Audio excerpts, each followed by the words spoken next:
Hace 20 años, cada miércoles de ceniza, mi esposo se confesaba con el mismo sacerdote, hasta el día en que el sacerdote murió y dejó una carta revelando el secreto que guardaba.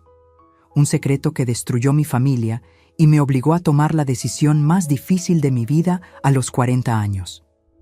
Hola a todos los que me están viendo.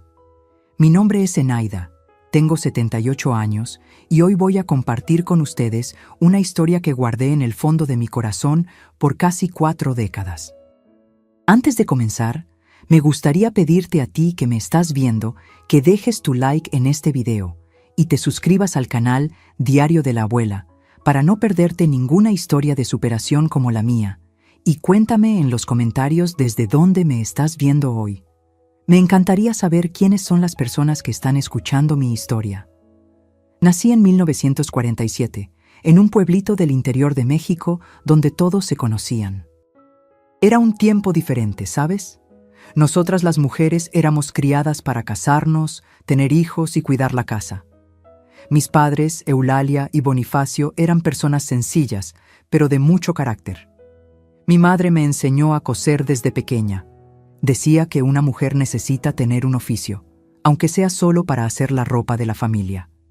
Poco sabía ella que esa habilidad un día salvaría mi vida y la de mis hijos. Conocí a Gervasio en 1962, durante la fiesta patronal del pueblo. Él no era de aquí, había venido por trabajo, representando a una gran empresa de la capital. Estaba elegante, con su traje bien planchado y una sonrisa que iluminaba todo el salón. Teníamos 15 años de diferencia, yo con mis 18 años recién cumplidos y él con 33. En esa época eso parecía normal, hasta deseable. Un hombre establecido, con carrera, que podría darme seguridad. Fuimos novios por apenas 6 meses antes de la boda. Mi padre decía que un noviazgo largo daba de qué hablar y Gervasio parecía ansioso por formar una familia. Nuestra ceremonia fue sencilla, pero para mí era como un cuento de hadas. Usé un vestido que yo misma cosí con encaje que mi madre guardaba para ese día especial. En los primeros años llegaron nuestros 3 hijos. Edileusa en 1964, Clodoaldo en 1966 y Marisol en 1968. Éramos lo que se llamaba una familia de comercial de margarina. Todo parecía perfecto por fuera. Gervasio era respetado en el pueblo, trabajaba como representante comercial, viajaba bastante, pero siempre volvía con regalos para los niños. Yo cuidaba la casa y a los niños, y en mis ratos libres cosía para otros, haciendo ropa a medida para las señoras más adineradas de la región. Pero, ¿sabes cuando sientes que algo no está bien, aunque no puedas señalar qué es? Era como una sombra que a veces pasaba por el rostro de Gervasio cuando miraba a nuestros hijos. Un suspiro demasiado profundo cuando llegaba de viaje. Pequeñas cosas que notaba, pero prefería ignorar. Una cosa siempre me intrigó. Gervasio no era un hombre religioso. Iba a misa solo en fechas especiales para mantener las apariencias. Pero había un día en el año en que no faltaba a la iglesia por nada de este mundo. El miércoles de ceniza. Y no era solo para recibir las cenizas en la frente. Él insistía en confesarse con el padre Teobaldo, siempre el mismo sacerdote, todos los años, sin excepción. Es una promesa que hice, me decía cuando preguntaba, cosa entre Dios, el Padre y yo. Y yo, criada para no cuestionar a mi marido, aceptaba aquella explicación. Los años fueron pasando. A principios de la década de 1970 comenzamos a enfrentar dificultades financieras. Gervasio decía que los negocios no iban bien, que había hecho inversiones que salieron mal. De repente, mi pequeño trabajo de costura dejó de ser un complemento para convertirse en esencial para el sustento de la casa. Trabajaba hasta tarde en la noche después de que los niños se dormían. Mis manos callosas contaban la historia de una mujer que no se rendía ante las dificultades. Transformé el cuarto de huéspedes en taller. Comencé a hacer no solo ropa a medida, sino también pequeños arreglos, dobladillos de pantalones, ajustes de vestidos, cualquier servicio que pudiera traer algo de dinero a casa. A Gervasio no le gustaba. Decía que era humillante para él que su esposa necesitara trabajar tanto, pero no había alternativa. Los niños necesitaban estudiar, comer, vestirse. Recuerdo noches en las que lloré silenciosamente sobre las telas, con las manos adoloridas y la preocupación apretando mi pecho. Pero por la mañana siempre era el mismo ritual: lavarme la cara, sonreír a los hijos, preparar el café y seguir adelante. La década de 1980 llegó y nuestros hijos ya habían crecido. Edileuza se había casado joven como yo. Clodoaldo estaba en la universidad en la Ciudad de México, volviendo solo los fines de semana. Marisol terminaba la preparatoria y soñaba con ser maestra. La vida seguía su curso con sus alegrías y tristezas cotidianas. Hasta que llegó el año 1987. Aquel año, la cuaresma comenzó a finales de febrero.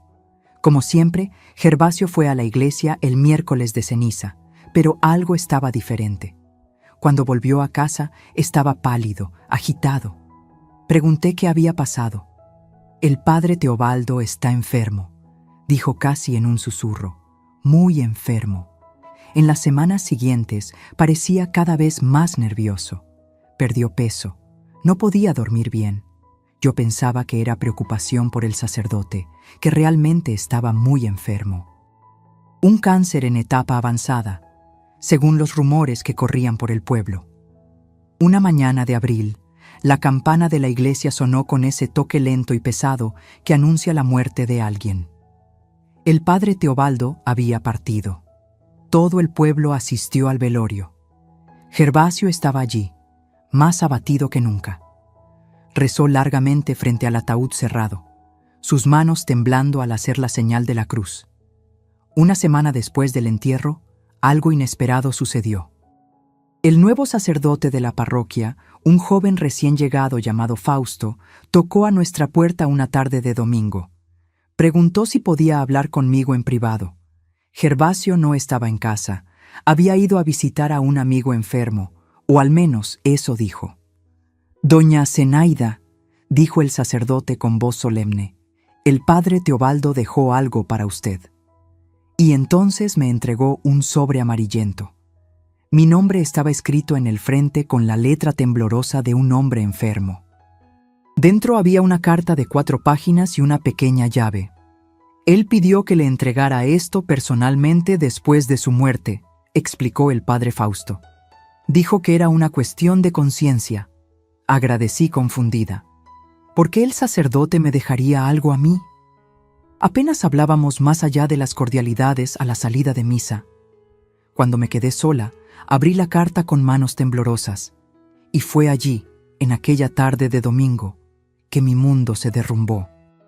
Las palabras del padre Teobaldo, escritas en sus últimos días de vida, revelaron la verdad que había sido ocultada de mí por más de 20 años. «Querida doña Zenaida», decía la carta, «si esta carta ha llegado a sus manos, es porque Dios ya me ha llamado a su presencia.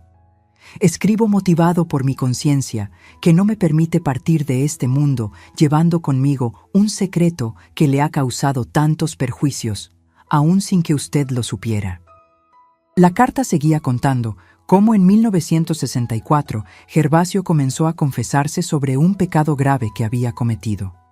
Se había involucrado con su secretaria Jimena, una chica de Ciudad de México, donde él iba con frecuencia por trabajo. De esa relación nació un hijo, Januario, en el mismo año en que nuestra Edileuza vino al mundo. Durante años, continuaba la carta, escuché sus confesiones, lo orienté para que le contara la verdad a usted, para que asumiera sus responsabilidades de forma honesta, pero él siempre alegaba que no podía, que destruiría su familia, que usted no lo soportaría. Y así, año tras año, en el miércoles de ceniza, él venía a renovar su arrepentimiento y prometer que terminaría con aquella situación, una promesa que nunca cumplió. La revelación más dolorosa vino a continuación. El dinero que supuestamente Gervasio perdía en negocios fallidos era, en realidad, enviado mensualmente para mantener a Jimena y a Januario. Mientras yo me mataba trabajando para mantener nuestra casa, Mi marido sostenía otra familia con el fruto de mi sudor. La llave que acompañaba la carta abría un pequeño armario en la sacristía de la iglesia, donde, según el sacerdote, estaban guardadas copias de recibos de depósitos y algunas cartas intercambiadas entre Gervasio y Jimena, que comprobaban todo lo que estaba siendo revelado. El sacerdote explicaba que había guardado aquellos documentos como garantía, por si algún día la verdad necesitaba salir a la luz. «Perdóneme por ser el mensajero de este dolor», finalizaba el padre Teobaldo. «Pero no puedo comparecer ante Dios cargando el peso de haber sido cómplice, aún por el sigilo de la confesión, de una injusticia tan grande contra una mujer tan dedicada como usted». Terminé de leer la carta y quedé paralizada. El tiempo se detuvo. Toda mi vida, todo mi matrimonio, todo lo que creía haber construido se derrumbó en ese momento. Las piezas del rompecabezas finalmente encajaban. Los viajes frecuentes, los problemas financieros, la sombra en los ojos de Gervasio cuando miraba a nuestros hijos. No sé cuánto tiempo estuve allí, sentada en el sillón de la sala, con la carta caída en mi regazo, la mirada perdida en el vacío. Así fue como Marisol me encontró cuando llegó de casa de una amiga. Preocupada, preguntó qué había pasado. No pude responder. Solo doblé la carta y la guardé en el bolsillo de mi delantal. Me levanté, fui a la cocina y comencé a preparar la cena como si nada hubiera pasado. Pero por dentro, una tormenta se formaba. Aquella noche no pude dormir. Acostada al lado del hombre que me había traicionado por más de 2 décadas, sentí una mezcla de ira, dolor y desesperación que nunca antes había experimentado. La pregunta que no salía de mi cabeza era: ¿qué haré ahora, a los 40 años, con 3 hijos y una vida entera construida sobre una mentira? A la mañana siguiente, esperé a que los niños salieran de casa. Edileusa ya estaba casada y viviendo en otro barrio. Clodoaldo había vuelto a la universidad en la capital y Marisol se fue a la escuela. Finalmente estábamos a solas, Gervasio y yo. Puse la carta sobre la mesa de la cocina mientras él tomaba su café. No dije una palabra, solo empujé el papel en su dirección. Sus ojos recorrieron las primeras líneas y vi su rostro palidecer. La taza tembló en sus manos, derramando café sobre el mantel blanco que mi madre me había dado como regalo en nuestra boda. Aquella mancha oscura, extendiéndose por la tela, parecía simbolizar cómo su mentira había manchado toda nuestra vida juntos. «Zenaida, puedo explicar», balbuceó, pero su voz falló. «¿Explicar qué, Gervasio?» «Explicar que mientras yo cosía hasta la madrugada para alimentar a nuestros hijos, ¿tú enviabas dinero a tu otra familia? ¿Explicar que por 20 años mentiste mirándome a los ojos?» Nunca había hablado así con mi marido. Fui criada para ser sumisa, para aceptar, para no cuestionar. Pero algo dentro de mí se había roto de forma irreparable. Gervasio intentó tomar mi mano, pero retrocedí como si su toque quemara mi piel. Él comenzó a llorar, gruesas lágrimas corriendo por aquel rostro que creía conocer tan bien. «Fue un error, un terrible error», sollozó. «Pasó una vez, solo una vez con Jimena, pero ella quedó embarazada. ¿Qué podía hacer? ¿Abandonar a mi propio hijo? ¿Y por qué no me contaste? ¿Por qué no confiaste en mí? Tuve miedo, Zenaida, miedo de perderte, de perder nuestra familia. Cada año que pasaba se hacía más difícil contar la verdad». La conversación continuó por horas. Entre lágrimas y acusaciones, Gervasio reveló toda la historia. Cómo conoció a Jimena durante un viaje de trabajo en 1963. Cómo lo que debía haber sido solo una noche se transformó en una pesadilla cuando ella anunció el embarazo meses después. Cómo él, en pánico, decidió mantener al niño sin contarme nada. Al principio eran pequeñas cantidades, pero con el paso de los años y con la educación de Januario, el monto aumentó considerablemente. «Nunca dejé de amarte», insistía. «Fue solo una obligación moral que asumí». Pero sus palabras sonaban vacías para mí. Cada frase suya revelaba nuevas mentiras, nuevos años de engaño. Descubrí que sus viajes mensuales a Ciudad de México, que decía eran por trabajo, eran para visitar a Januario y a Jimena, que los regalos que traía para nuestros hijos eran una forma de aliviar su culpa, que los problemas financieros que enfrentamos no fueron causados por negocios fallidos, sino por su compromiso con dos familias. Cuando no había nada más que decir, me levanté de la mesa. Mis piernas estaban débiles, pero mi resolución era fuerte. Fui a nuestra habitación y comencé a separar su ropa, poniéndola en una vieja maleta que guardábamos en el fondo del armario. «¿Qué estás haciendo?», preguntó parado en la puerta de la habitación. «Quiero que salgas de esta casa hoy», respondí sin mirarlo. «No puedo seguir compartiendo el mismo techo contigo. Zenaida, por favor, vamos a hablar más. Vamos a tratar de arreglar esto». ¿Arreglar, Gervasio? Rompiste algo que no tiene arreglo. Rompiste mi confianza, rompiste nuestro matrimonio, rompiste nuestra familia. Él suplicó, lloró, prometió cambiar, dijo que terminaría cualquier contacto con Jimena y Januario. Pero me di cuenta de que ya no se trataba de eso. La cuestión no era si continuaría o no con la otra familia. La cuestión era que por más de 20 años me había hecho vivir una mentira. Cada momento de felicidad, cada dificultad superada juntos, cada aniversario de boda celebrado, todo estaba manchado por la traición continua. Aquella tarde, cuando Marisol volvió de la escuela, encontró a su padre sentado en la acera, con la maleta al lado, el rostro devastado.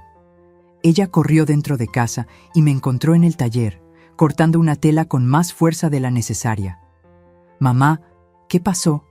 ¿Por qué papá está afuera con una maleta?». ¿Cómo explicar a una hija de 19 años que su padre no era el hombre que ella pensaba conocer? ¿Cómo destruir la imagen del padre que adoraba? Tu padre y yo necesitamos tiempos separados. Fue todo lo que pude decir. Los días siguientes fueron una pesadilla. Tuve que contar la verdad a mis hijos. Clodoaldo volvió de la capital furioso, queriendo confrontar a su padre. Edileuza no creía. Decía que debía haber algún error, que el padre estaba senil cuando escribió aquella carta. Marisol solo lloraba, sin entender cómo su mundo podía derrumbarse tan repentinamente. El pueblo pequeño, donde todos se conocían, pronto hervía con los rumores. Fui a la iglesia con la llave dejada por el padre Teobaldo. Abrí el armario en la sacristía y encontré las pruebas mencionadas en la carta. Recibos de depósitos mensuales, cartas de Jimena agradeciendo el dinero, incluso algunas fotos de Januario a diferentes edades. Un niño que se parecía tanto a Gervasio que dolía mirarlo. Algunas personas de la comunidad me apoyaron, principalmente las mujeres mayores que habían pasado por situaciones similares en silencio, pero muchas otras me criticaban por no perdonar, por destruir mi familia. El divorcio no era solo un tabú religioso en aquella época, era una mancha social. Una mujer separada era vista con desconfianza, como si hubiera fallado de alguna forma. Deberíamos agradecer que nuestros maridos, al menos, mantienen a los hijos que tienen fuera del matrimonio, me dijo doña Eulalia, una señora respetada de la comunidad después de la misa del domingo. Muchos abandonan a los niños a su suerte. Aquel comentario me enfureció. ¿Cómo podíamos, como mujeres, aceptar tan poco? ¿Cómo podíamos normalizar la traición, la mentira, la falta de respeto?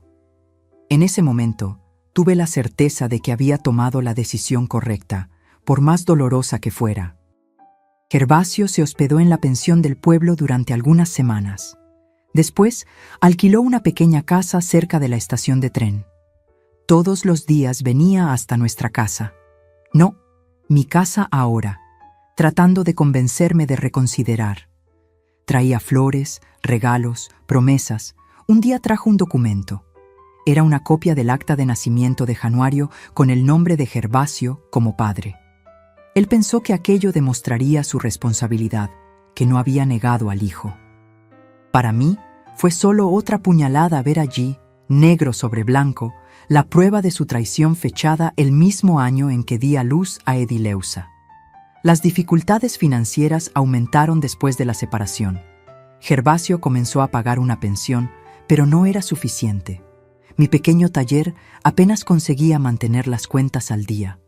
Una noche, después de que los niños se durmieron, me senté frente a la máquina de coser y lloré, no por el matrimonio perdido, sino por el miedo al futuro. ¿Cómo yo, una mujer de 40 años, con estudios incompletos, podría mantener una casa, una familia? Fue cuando miré mis propias manos, callosas de tanto trabajar, y recordé las palabras de mi madre. Una mujer necesita tener un oficio. Yo tenía un oficio. Sabía coser como nadie en el pueblo.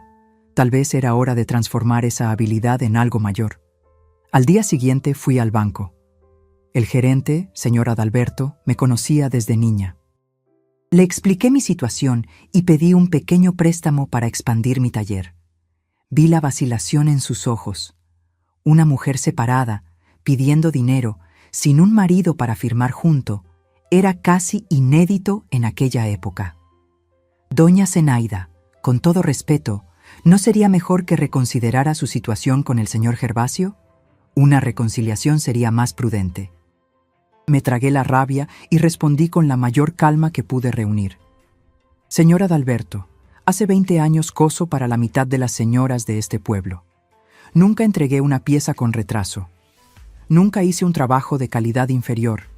Tengo 3 hijos que mantener y planes para expandir mi negocio.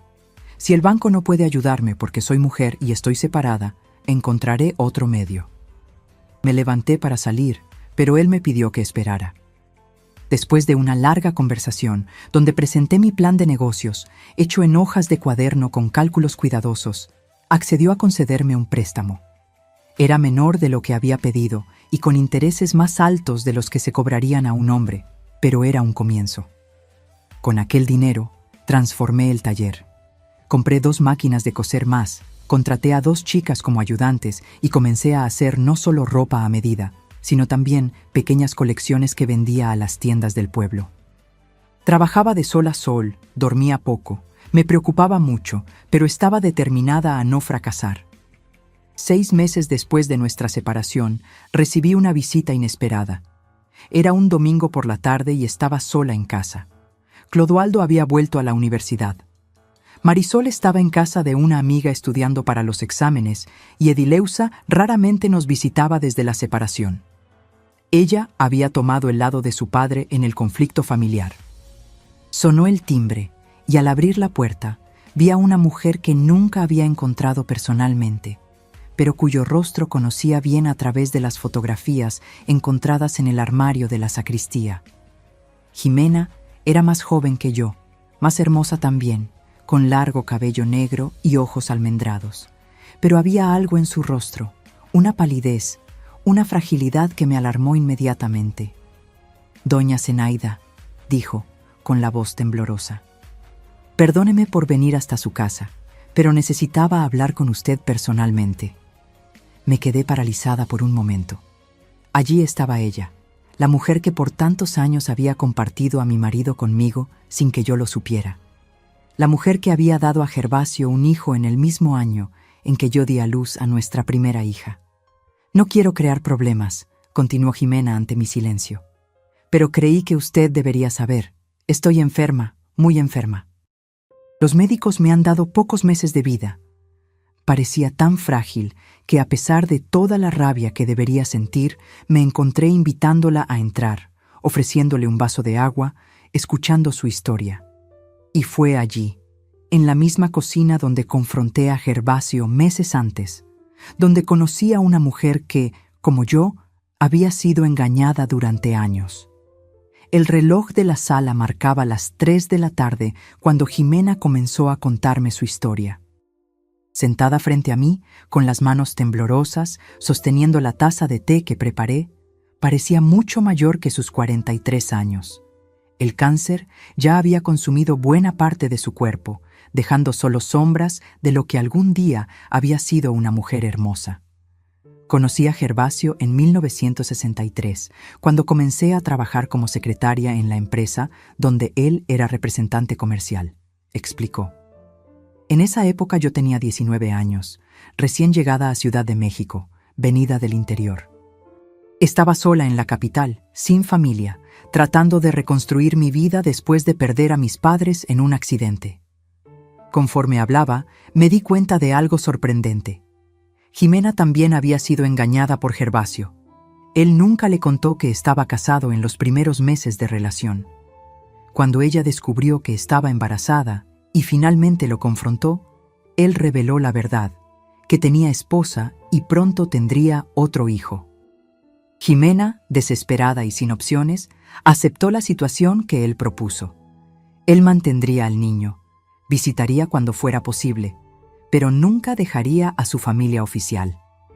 Durante años creí que un día se separaría de usted y se quedaría con nosotros, confesó Jimena, mirando al suelo.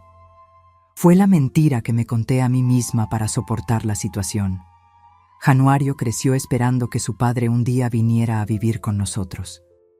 Todos los meses, cuando Gervasio aparecía con el dinero y algunos regalos, mi hijo creía que esa sería la visita en que el padre finalmente se quedaría. Mi corazón se apretó, no solo por mí y mis hijos, sino también por aquel muchacho, ahora un hombre de 23 años, que creció en la sombra de una promesa que nunca se cumpliría, y por Jimena, que al igual que yo, había desperdiciado años de su vida esperando algo de Gervasio que él jamás sería capaz de dar. ¿Por qué me está contando todo esto ahora?, pregunté confundida con aquella visita inesperada. Jimena respiró profundo, reuniendo valor. Tengo leucemia en etapa terminal. Los médicos me han dado máximo 6 meses de vida. Estoy poniendo mis asuntos en orden y necesito pensar en el futuro de Januario. Un silencio pesado se instaló entre nosotras. Afuera, el sonido de los niños jugando en la calle parecía venir de otro mundo. Un mundo donde las madres no necesitaban preocuparse por lo que pasaría con sus hijos después de su muerte. ¿Gervasio sabe de su enfermedad?, pregunté finalmente. Sí, le conté hace 3 meses cuando recibí el diagnóstico. Prometió que cuidaría de Januario, pero vaciló. Pero no confío en él. No después de tantas promesas rotas, y Januario está tan furioso con su padre después de que supo de la separación de ustedes. Finalmente entendió que nunca fue una cuestión de que Gervasio no pudiera dejar a su esposa. Simplemente nunca quiso elegir. En ese momento, algo cambió dentro de mí. La rabia que sentía hacia Jimena se transformó en una extraña solidaridad. Éramos 2 mujeres que habían dedicado sus vidas a un hombre que no merecía a ninguna de las 2. Me gustaría conocer a su hijo, dije, sorprendiéndome a mí misma con aquellas palabras. Los ojos de Jimena se llenaron de lágrimas. Está afuera, en el coche. No estaba segura si usted aceptaría recibirnos, así que le pedí que esperara. Y así, aquella tarde de domingo, conocí a Januario. Entró en mi sala con la postura defensiva de quien espera rechazo. Era alto como Gervasio, tenía los mismos ojos, la misma forma de rostro. El parecido era tan grande que sentí un apretón en el pecho. Al ver mi reacción, él pareció encogerse aún más.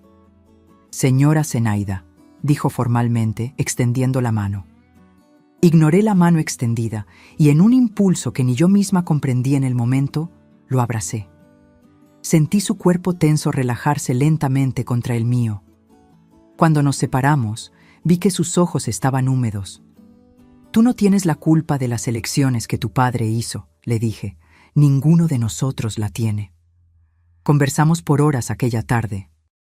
Descubrí que Januario había conseguido entrar a la Facultad de Ingeniería, pero estaba pensando en abandonar los estudios para cuidar a su madre enferma, que trabajaba medio tiempo en un taller mecánico para ayudar con los gastos, que soñaba con abrir su propio negocio algún día, y que, a pesar de todo, aún amaba a su padre, incluso con toda la decepción y rabia que sentía.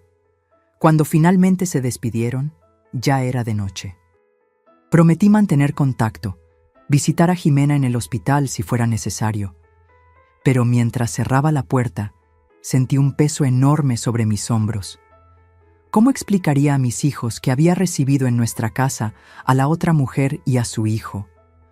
¿Cómo harían ellos para aceptar la existencia de un medio hermano que tenía la misma edad que Edileuza? No tuve que esperar mucho para descubrirlo. Marisol llegó poco después, encontrándome aún sentada en la sala, pensativa. Bastó mirar mi rostro para saber que algo había pasado. Siempre fue la más sensible de mis hijos, la que podía leer mis emociones, incluso cuando trataba de esconderlas. «Mamá, ¿qué pasó?». Y le conté sobre la visita de Jimena, sobre su enfermedad, sobre Januario. Esperaba ver ira, resentimiento, rechazo. En vez de eso, vi a mi hija de 19 años demostrar una madurez que me sorprendió. «Ellos también son víctimas, ¿no?», dijo simplemente, «como nosotros». Clodoaldo y Edileuza no reaccionaron tan bien cuando se enteraron. Mi hijo volvió de la capital el fin de semana siguiente y al oír sobre mi encuentro con Jimena y Januario, explotó en furia. «¿Cómo pudiste recibirlos en nuestra casa, mamá? Esa mujer destruyó nuestra familia». «No, Clodoaldo», respondí firmemente. «Quien destruyó nuestra familia fue tu padre con sus mentiras y traición. Jimena fue engañada tanto como yo». Edileuza se negó a hablarme durante semanas después de saber del encuentro. Para ella, que idolatraba a su padre, yo estaba traicionando a Gervasio al acercarme a su otra familia.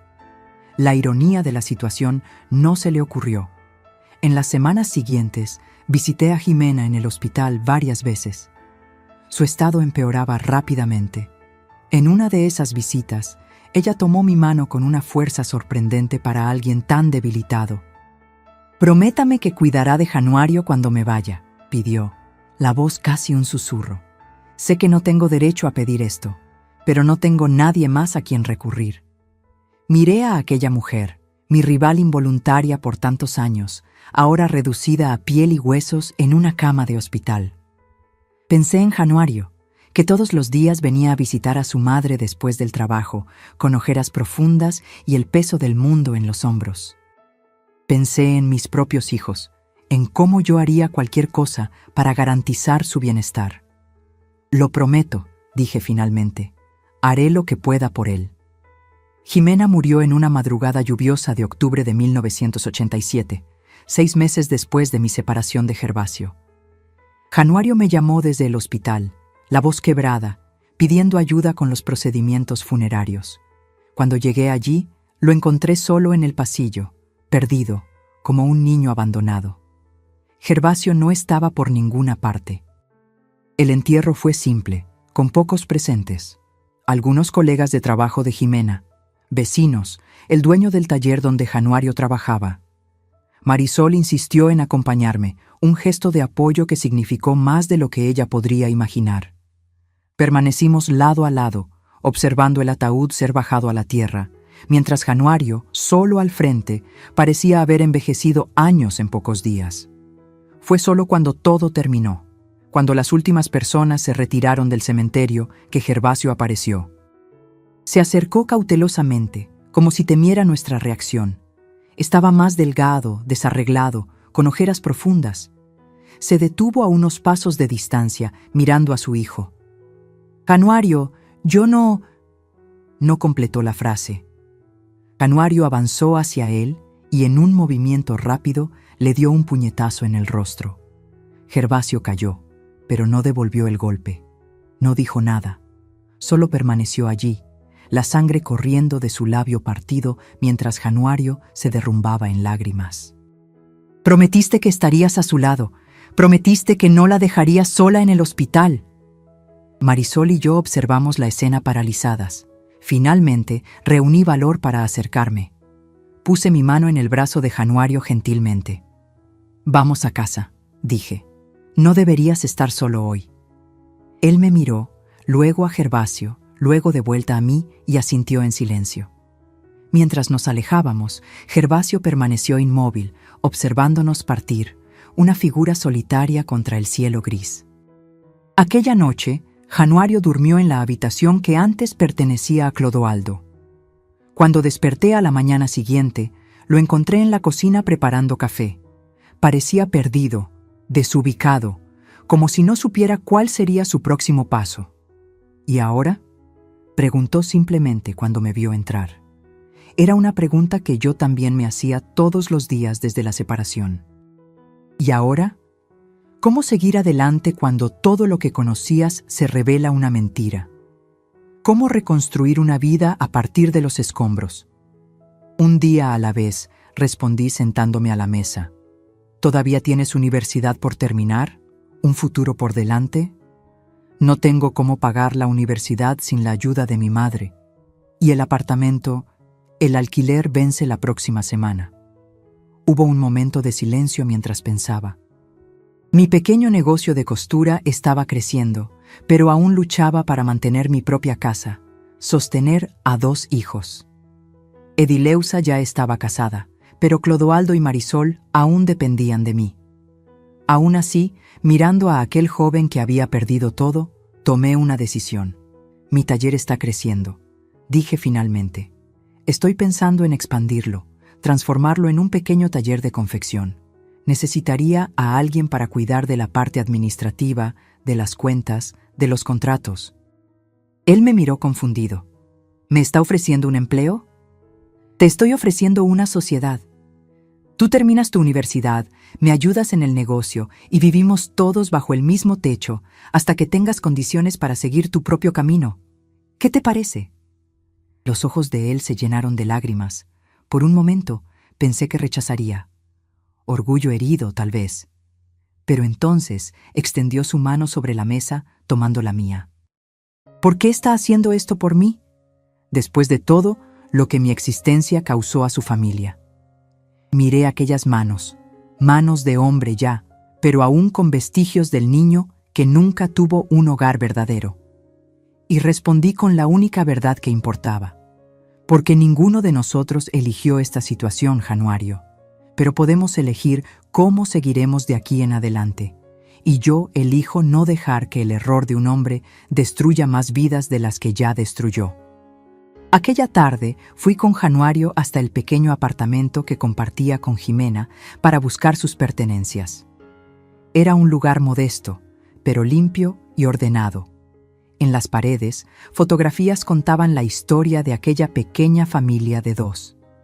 Januario, niño, adolescente en la graduación de la preparatoria. Jimena, siempre a su lado, sonriendo orgullosa. En ninguna foto aparecía Gervasio. Mientras ayudaba a empacar libros, ropa, pequeños recuerdos, pensaba en cómo la vida da vueltas. Algunos meses antes, yo era una esposa dedicada, viviendo lo que creía ser un matrimonio sólido, aún con sus dificultades. Ahora estaba separada, albergando bajo mi techo al hijo que mi marido tuvo con otra mujer. Si alguien me hubiera contado esto en el pasado, me habría reído de la imposibilidad. Pero la vida tiene esas cosas. Nos pone en situaciones que jamás imaginaríamos y entonces observa cómo reaccionamos. Cuando volvimos a casa, Marisol ya había preparado la habitación para Januario. Había cambiado las sábanas, arreglado el armario, incluso colocado un pequeño florero en la mesa de noche. Un toque delicado que hablaba volúmenes sobre el corazón generoso de mi hija. Para que te sientas en casa, dijo tímidamente a Januario. La mirada que intercambiaron en ese momento, bueno, digamos que fue el inicio de algo que no había previsto, pero que se convertiría en una de las mayores alegrías de mi vida en los años siguientes. La vida tiene una forma curiosa de tejer sus hilos, transformando lo que parecía un nudo imposible en un nuevo diseño, diferente del que imaginábamos, pero a veces más hermoso. Fue lo que sucedió en nuestra casa en los meses que siguieron a la llegada de Januario. Al principio, claro, tuvimos desafíos. Clodoaldo volvió de la capital para las vacaciones de fin de año y encontró a Januario instalado en lo que antes era su habitación. La tensión era palpable. 2 jóvenes de la misma edad, criados en circunstancias tan diferentes, ahora forzados a convivir bajo el mismo techo por causa de las elecciones de un hombre que los había decepcionado a ambos. «Él no es mi hermano», dijo Clodoaldo una noche cuando estábamos solos en la cocina. «No voy a fingir que somos una familia feliz, mamá». «No te pido que finjas nada», respondí mientras preparaba la cena. Solo te pido que intentes ver que él es tan víctima como tú en esta historia. Las primeras semanas fueron difíciles. Conversaciones interrumpidas cuando Januario entraba en la sala, silencios incómodos durante las comidas, la tensión que flotaba en el aire como una nube cargada. Pero poco a poco, casi imperceptiblemente, las cosas comenzaron a cambiar. La transformación comenzó en el taller. Con el pequeño préstamo que conseguí, habíamos comprado 2 máquinas de coser más y contratado a 2 chicas para ayudar en la producción. Januario, con su conocimiento de matemáticas y organización, comenzó a sistematizar nuestros procesos. Creó un sistema de control de inventario, organizó el cronograma de entregas, estableció alianzas con proveedores que ofrecían mejores precios y plazos. Una tarde recibí una llamada del dueño de la mayor tienda departamental de la región. Había visto algunas de las ropas que producíamos y quería encargar una pequeña colección para la próxima temporada. Era una oportunidad enorme, pero también un desafío aterrador. Yo, que siempre había trabajado con piezas individuales a medida, ahora necesitaría producir a mayor escala, con plazos ajustados y un estándar consistente. Cuando conté la noticia durante la cena, vi el brillo en los ojos de Januario. ¿Podemos hacer esto, doña Zenaida?, dijo, usando el cuaderno para anotar cálculos rápidos. Necesitaremos 2 costureras más, tal vez 3, y un espacio mayor. Este taller no soportará la producción. ¿Más empleados? ¿Espacio mayor? No sé si tenemos condiciones, vacilé. Tengo algunos ahorros, dijo Marisol de repente. Todos la miramos sorprendidos. El dinero que venía guardando para la Facultad de Pedagogía. Puedo posponer 1 año e invertir en el negocio familiar. No, Marisol, respondí inmediatamente. Tu educación viene primero. Puedo estudiar y trabajar al mismo tiempo, insistió ella. ¿Y cuál es la utilidad de un diploma si no tenemos cómo mantenernos? Esta es una oportunidad única, mamá. Para mi sorpresa, Clodoaldo, que hasta entonces observaba todo en silencio, se manifestó. Tengo algo de dinero guardado también. No es mucho, pero puede ayudar. Y puedo volver de la capital los fines de semana para auxiliar en la organización. Miré a mis hijos. Sí, mis hijos, porque en aquel momento Januario ya era como un hijo para mí también. Y sentí una emoción que hacía mucho no experimentaba. Esperanza, no solo por el negocio que podría prosperar, sino por la familia que estábamos reconstruyendo, diferente de la anterior, pero tal vez más fuerte, justamente por causa de las fisuras que habíamos superado. En las semanas siguientes, nuestra vida se transformó en un torbellino de actividades. Encontramos un galpón para alquilar, no muy grande, pero suficiente para acomodar las máquinas y crear un espacio para corte, costura y finalización. Contratamos 3 costureras más, todas mujeres que, como yo, necesitaban mantener a sus familias. Januario supervisaba la parte administrativa. Marisol aprendía el proceso de producción y aún encontraba tiempo para iniciar su curso de pedagogía en el periodo nocturno. Y yo cuidaba de la creación, de los moldes, de la calidad final. El primer encargo fue entregado con 3 días de anticipación para asombro del comerciante. La calidad de las piezas superó sus expectativas y pronto hizo un segundo pedido, mayor que el primero. El boca a boca comenzó a funcionar y otros comerciantes de la región nos buscaron. En 6 meses, nuestro pequeño taller se había transformado en Confecciones Zenaida. El nombre fue elección unánime de mis hijos, a pesar de mi reticencia inicial. Teníamos 10 empleadas, la mayoría mujeres en situación similar a la mía, separadas, viudas o con maridos ausentes, todas necesitando mantener sus casas con dignidad. Una tarde estaba en la oficina improvisada en el fondo del galpón, calculando los costos de producción para un nuevo encargo, cuando Januario entró con una expresión seria. «Doña Zenaida, necesito contarle algo». Mi corazón se heló. En todos aquellos meses, Gervasio había intentado contactarnos varias veces, tanto a mí como a Januario. Siempre rechazamos. ¿Habría cedido? ¿Habría decidido dar una oportunidad al padre? «Es sobre Marisol y yo», dijo sentándose frente a mí, las manos inquietas. Nosotros, bueno, nos estamos acercando más que como hermanos. Sé que debe parecer incorrecto, pero... Respiré hondo, aliviada de que no fuera sobre Gervasio, pero al mismo tiempo preocupada con esta nueva situación. Técnicamente, ellos no eran hermanos de sangre. Marisol era hija mía con Gervasio. Januario era hijo de Gervasio con Jimena. Pero aún así, era una situación delicada. Ustedes son adultos, dije finalmente. No voy a decir que es una situación simple, pero si hay sentimientos verdaderos. Vamos despacio, me aseguró, hablando mucho. Ninguno de nosotros quiere complicar aún más a esta familia. Si usted cree que no es apropiado... Miré a aquel muchacho que en tan poco tiempo se había vuelto tan importante en nuestras vidas, que había enfrentado la pérdida de su madre, el rechazo de su padre, y aún así encontrado fuerzas para seguir adelante, para ayudarnos a reconstruir no solo un negocio, sino una familia. Lo que creo, dije con una sonrisa, es que la vida puso demasiados obstáculos en el camino de todos nosotros. No seré yo quien cree uno más. El alivio en su rostro era visible. Más tarde, aquel día, Marisol me buscó para la misma conversación.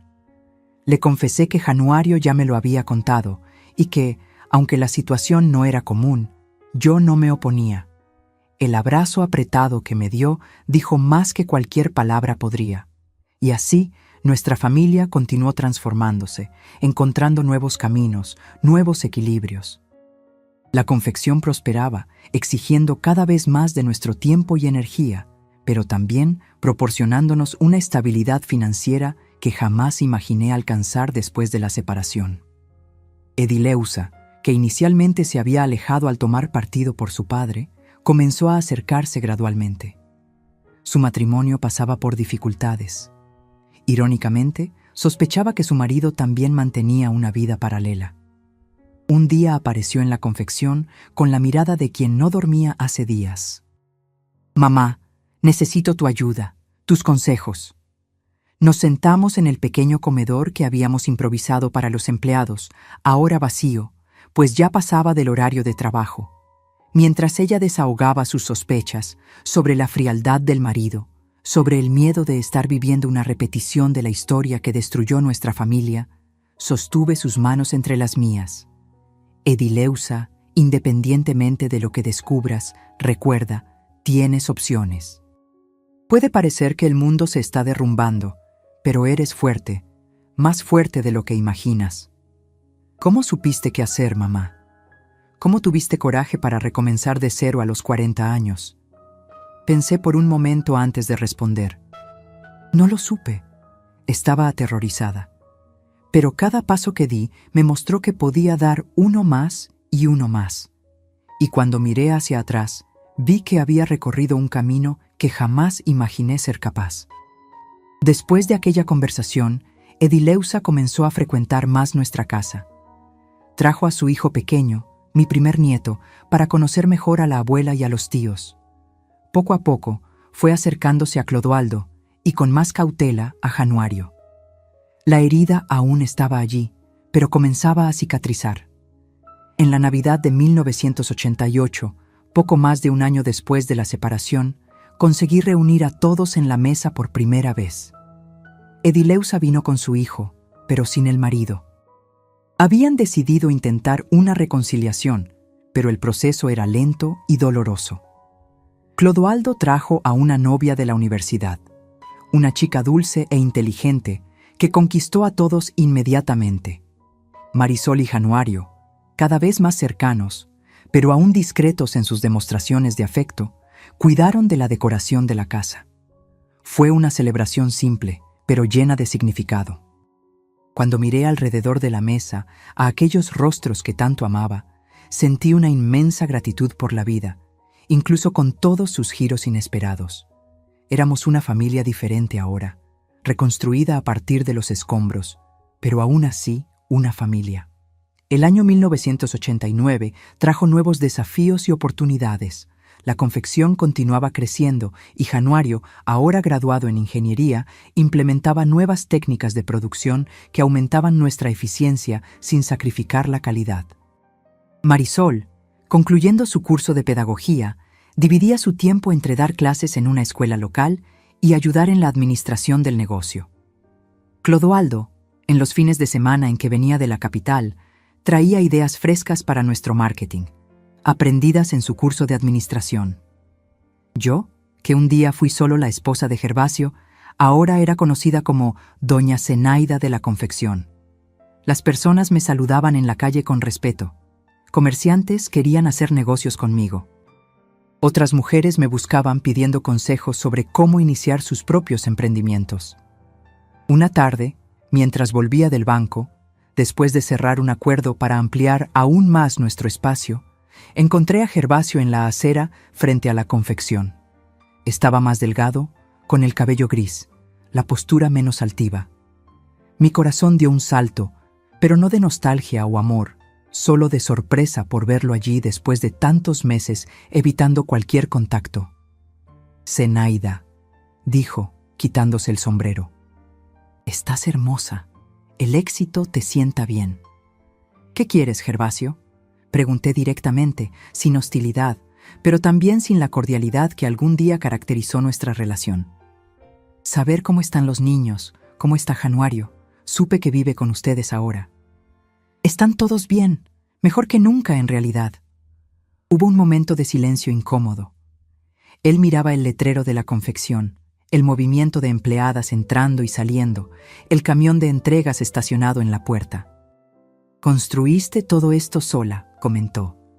Y había algo en su voz que no conseguía identificar. Admiración, arrepentimiento, quizás. «Siempre supe que eras capaz, pero nunca imaginé...» «Yo tampoco», interrumpí. «Nunca imaginé que podría reconstruir mi vida de esta forma. A veces, Gervasio, lo que parece ser el fin de todo es apenas el comienzo de algo mejor». Él asintió, los ojos húmedos. «¿Crees que algún día me perdonarán? ¿Que tú me perdonarás?» Miré a aquel hombre que un día fue el centro de mi mundo, por quien yo habría hecho cualquier cosa, y sentí no ira o rencor, sino una extraña compasión. Él había perdido todo: el respeto de sus hijos, el amor de su mujer, incluso la oportunidad de conocer verdaderamente a Januario, un muchacho extraordinario que, a pesar de todo, aún llevaba su sangre. El perdón es un camino largo, Gervasio. No puedo hablar por los demás, solo por mí. Y lo que puedo decir es que ya no guardo ira en el corazón. El dolor que causaste me forzó a encontrar una fuerza que ni sabía que tenía. Por eso, de cierta forma, estoy hasta agradecida. ¿Puedo ver a los niños algún día? Ellos no son más niños, Gervasio. Son adultos que toman sus propias decisiones. Si quieren verte, tendrá que partir de ellos». Él asintió nuevamente. Se volvió a poner el sombrero y se alejó lentamente por la acera. Lo observé hasta que dobló la esquina. Una figura solitaria, que un día creí ser el hombre más importante del mundo y que ahora no pasaba de un extraño con quien compartí 2 décadas de mi vida. Entré en la confección con una sensación extraña, una mezcla de cierre y recomienzo. Januario estaba en la oficina, inclinado sobre planillas y muestras de tela. Marisol organizaba el cronograma de entregas de la semana. Las máquinas zumbaban. Las costureras conversaban animadamente mientras trabajaban. Este era mi mundo ahora. Un mundo que había construido de las cenizas del antiguo, pieza por pieza, día tras día. Y por primera vez, desde que abrí aquella carta del padre Teobaldo, me sentí verdaderamente en paz. Los años pasaron como páginas de un libro volteadas por el viento, demasiado rápido para contar cada detalle, pero dejando marcas profundas en cada capítulo vivido. Hoy, sentada en la terraza de mi casa, con mis 78 años pesando en la espalda, pero con el corazón ligero, miro lo que construimos y aún me sorprende los caminos que la vida eligió para nosotros.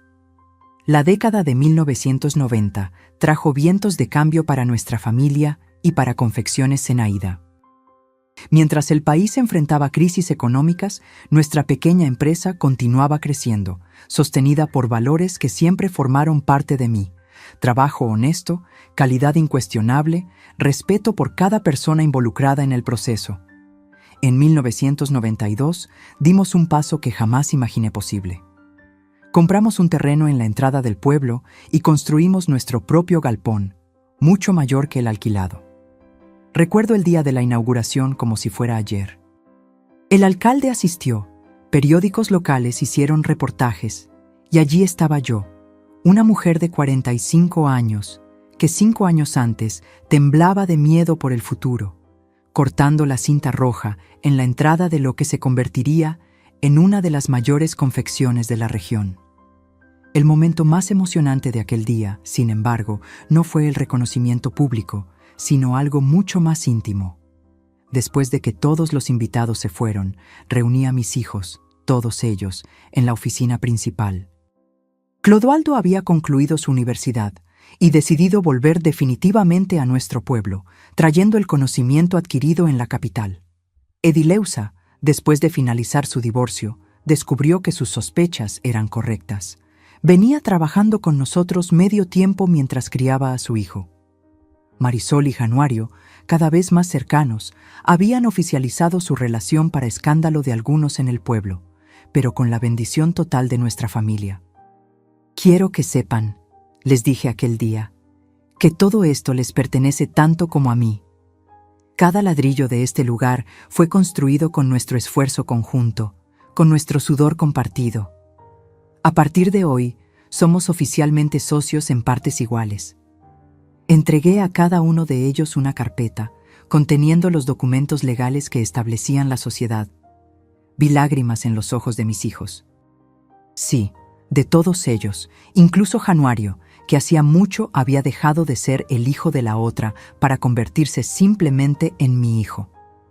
«Mamá», dijo Clodoaldo, siempre el más formal de los cuatro, «no sé qué decir. Tú construiste esto. Tú mereces el reconocimiento». «Construimos juntos», corregí suavemente, «y juntos lo llevaremos adelante». La década siguiente trajo desafíos mayores. La globalización comenzó a afectar nuestro mercado con la entrada de productos importados a precios que parecían imposibles de competir. Muchas confecciones de la región cerraron sus puertas, incapaces de adaptarse a los nuevos tiempos. Pero nosotros teníamos algo diferente. Nuestra fuerza no estaba solo en los productos que hacíamos, sino en las personas detrás de ellos.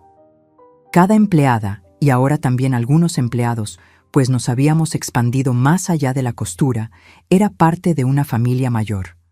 Ofrecíamos salarios justos, condiciones dignas de trabajo y algo que el dinero no compra: respeto. Fue Januario quien propuso nuestro gran cambio en 1998. En vez de competir con los importados en precio, competiríamos en calidad y exclusividad.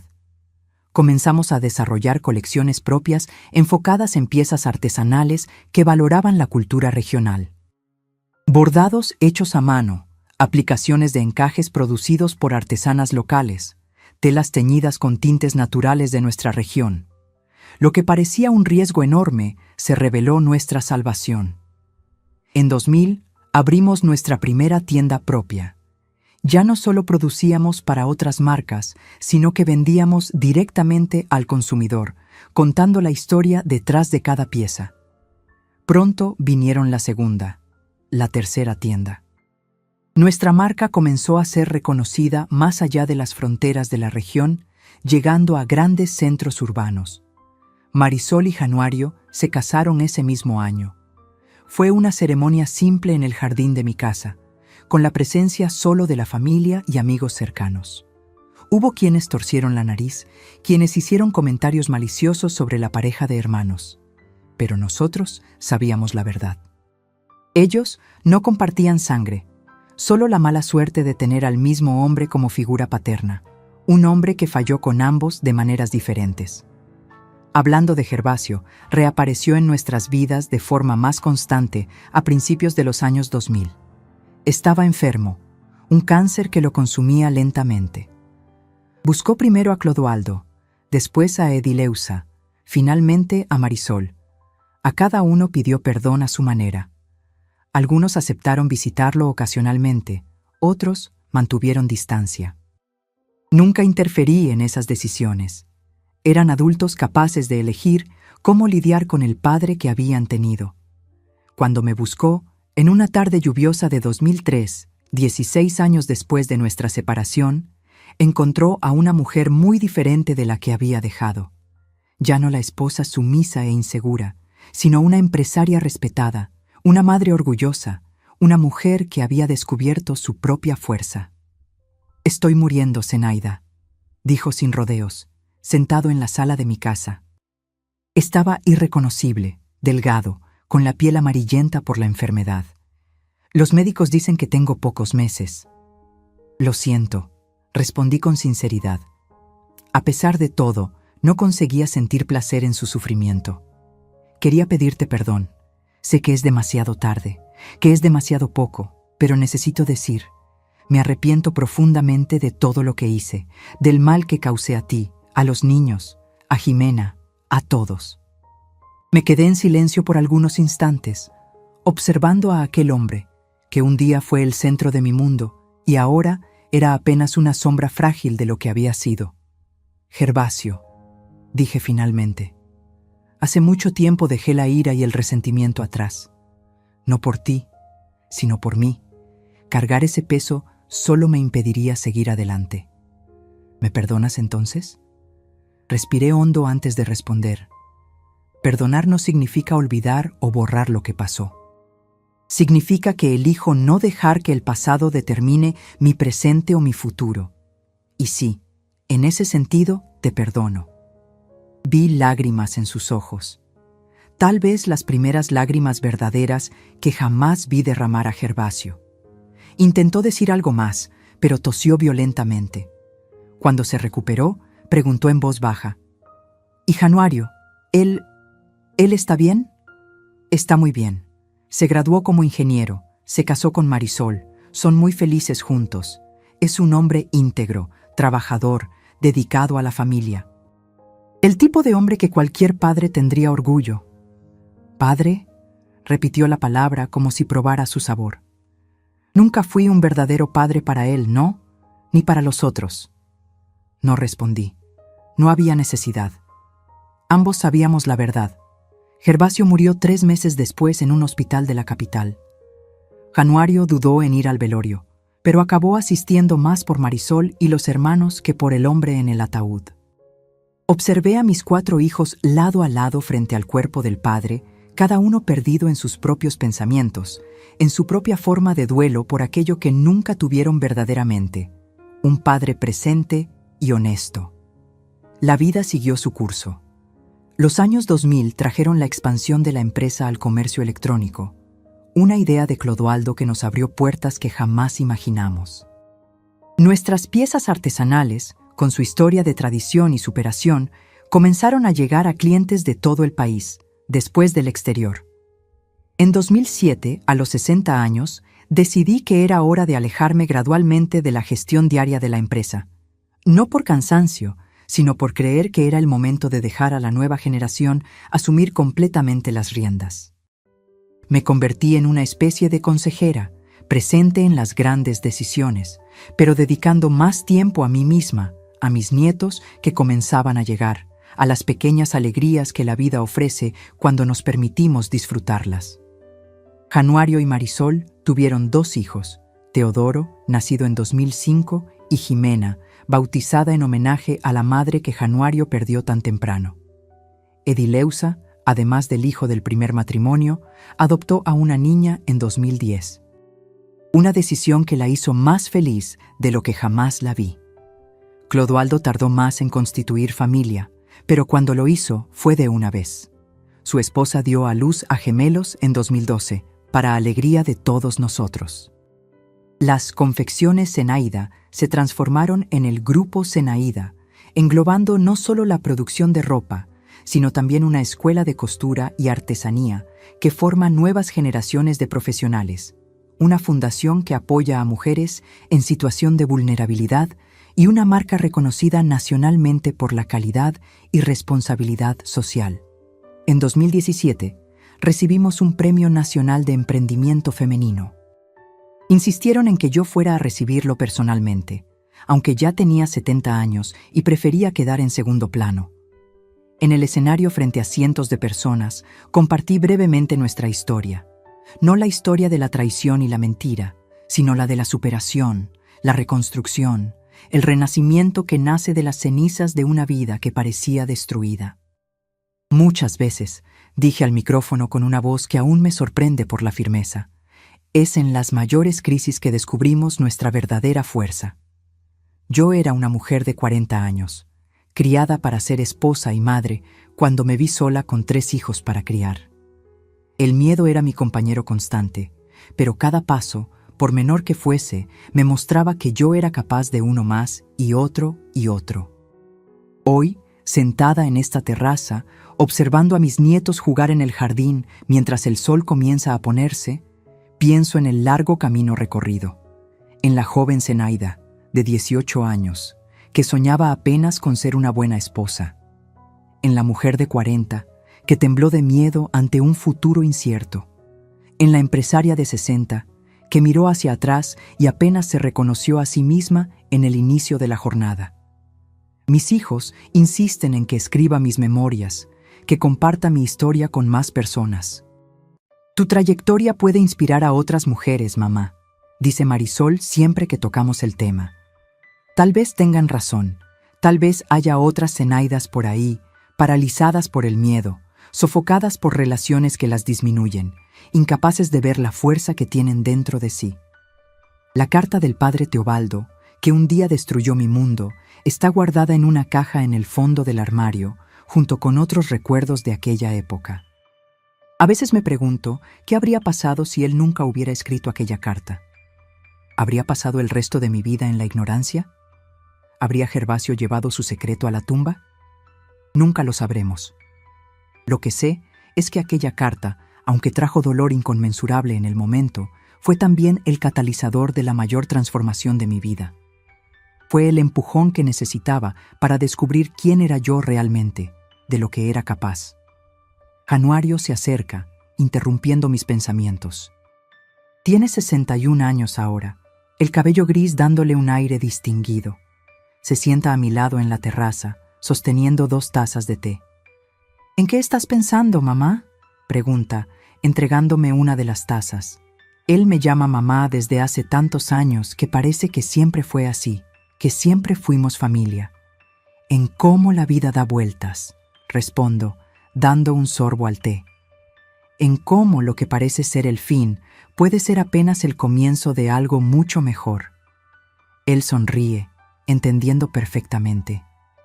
Su historia y la mía están entrelazadas de maneras que ninguno de nosotros podría prever.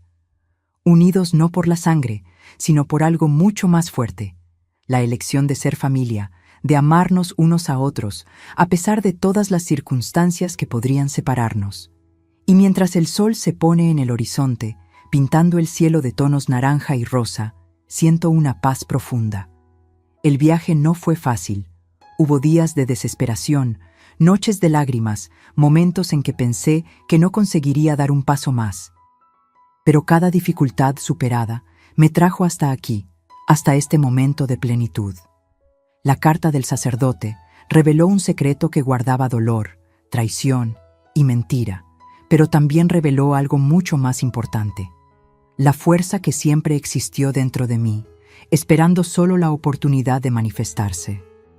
Y por eso, de forma extraña e inesperada, estoy agradecida, porque al final descubrí que la mayor confesión no fue la de Gervasio al sacerdote todos los años, sino la que me hice a mí misma cuando finalmente reconocí mi propio valor, cuando me di cuenta de que yo era mucho más que la esposa de alguien, la madre de alguien. Era Zenaida, entera, completa, suficiente. Y esa, mis queridos, es la verdadera historia que quiero dejar como legado. No una historia de traición, sino de renacimiento. No de pérdida, sino de ganancia. Una historia que comienza con un final, pero que florece en innumerables nuevos comienzos.